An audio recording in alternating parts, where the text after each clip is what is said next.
Hi there. I'm just going to do a quick video here to talk through some tips on building a compact pedal board.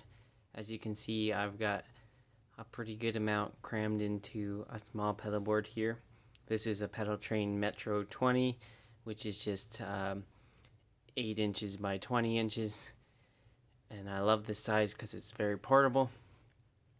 So let's just get to the tips I have.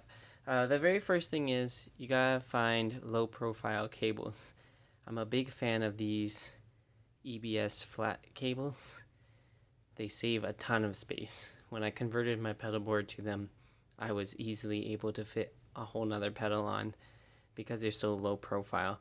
You'll see I can tuck them in small places and get everything closer together. It's significantly less space needed to put pedals side by side each other. You can even get 3 out the back of my volume pedal here. So I highly recommend getting something like that. EBS makes them. I think D'Addario makes them. There's a few other companies that make them, but I can recommend EBS from experience. They're really great.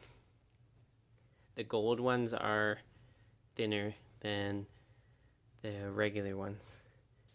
The other thing is plan your pedal board. So I like to play around on pedalplayground.com. You can try a layout with your board, try different board sizes, different pedals, try different configurations. That planning ahead of time will help you to figure out what board size you need or what you can fit on there, or different options for layout. And I also like to say plan pedals you step on lots to be towards the front. So this is my second stage overdrive, my boost. I step on those a lot. My compressor will just stay on most of the time. My tuner will stay on most of the time. This changes my presets on my delay. This is my reverb, and I cycle presets by holding those down. So all that's up front.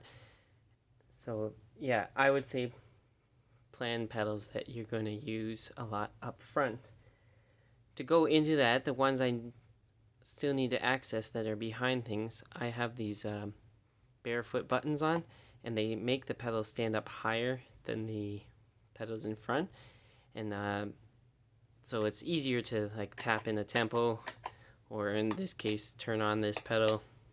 I put those where I might need a little extra height to get to without hitting something else. So make use of that. And on my delay, I even put on a large knob on the mix and the feedback so I can adjust my foot. That just saves me space from having a full expression pedal for those. The next thing I would say is consider using mini pedals. You'll see I have a mini tuner. I don't really see there being a need for me to have a full-size tuner pedal. The mini one has a screen that's big enough to see. It works fine, and it saves me some space. I can tuck it right up in here. Same with this volume pedal. This is a mini volume pedal, and even though it's smaller than my foot, I can operate it just fine by putting the arch of my foot over the axis point of the volume pedal.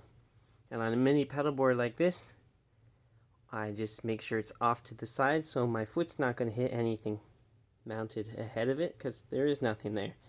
If you have it on a bigger board, just make sure whatever pedal is above it, if there is shorter than the volume pedal, and you'll be fine. That would be a great spot for a tuner that's always on, or a compressor that's always on. Yeah, the next thing to consider are pedals that are a combination of two effects. For instance, this double barrel here is 2 overdrives in one, and as you can tell, it's smaller than 2 standard box sizes. So I could get the Blues Breaker and Tube Screamer style pedals separately, but to keep things compact, I'm using this double barrel, and it saves how many cords I have to have in and out of the pedal. That saves space, but also just the physical size of the box saves space. And to piggyback on that, even my boost is this GHS red remote which goes off of the double barrel. And so even my third stage, my boost, is compact. So just consider stuff that kind of does more than one thing if it suits your needs. And another thing I'd like to mention actually is power supply. So having a dedicated isolated power supply does save you space, because you don't have all kinds of big chunky like wall warts or plugs. And in this case, I have the One Spot Pro CS6, which is a very thin power supply that tucks nice and neat underneath my pedalboard. Strymon and Chalks make thin power supplies as well. I think even MXR has one. But you can consider that, because you can get a dedicated power supply, all your pedals will work better, and it's small. I really love the design of this one because the cables come out both ends, which means my cable runs are neater and less complicated. I can pedals on this side of the board with the ones that come out the one end, and pedals on the other side of the board with the power outlets that come out the other end. If you have any ideas how to save space on pedal boards, I'd love to hear them, so just post them below. Actually, one last thing I'd recommend is use dual lock. Dual lock is the most powerful kind of Velcro. I could pick up my whole pedal board by a pedal based on the strength of the dual lock.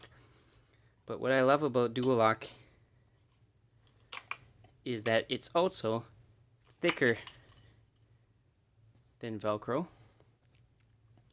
And the dual lock on this side and on the pedal board end up being tall enough I can run power cables underneath pedals, and even these EBS flat cables, they will fit under pedals. So I save a lot of space because I can route power and patch cables under pedals if I need to. And so the dual lock does save me space for cable runs. Alright, those are the ideas I have to share. I hope that helps you. And like I said, if you have any ideas to share, let me know. If anything here helps you out, I'd love to hear that. Thanks for watching. Take care. Happy playing.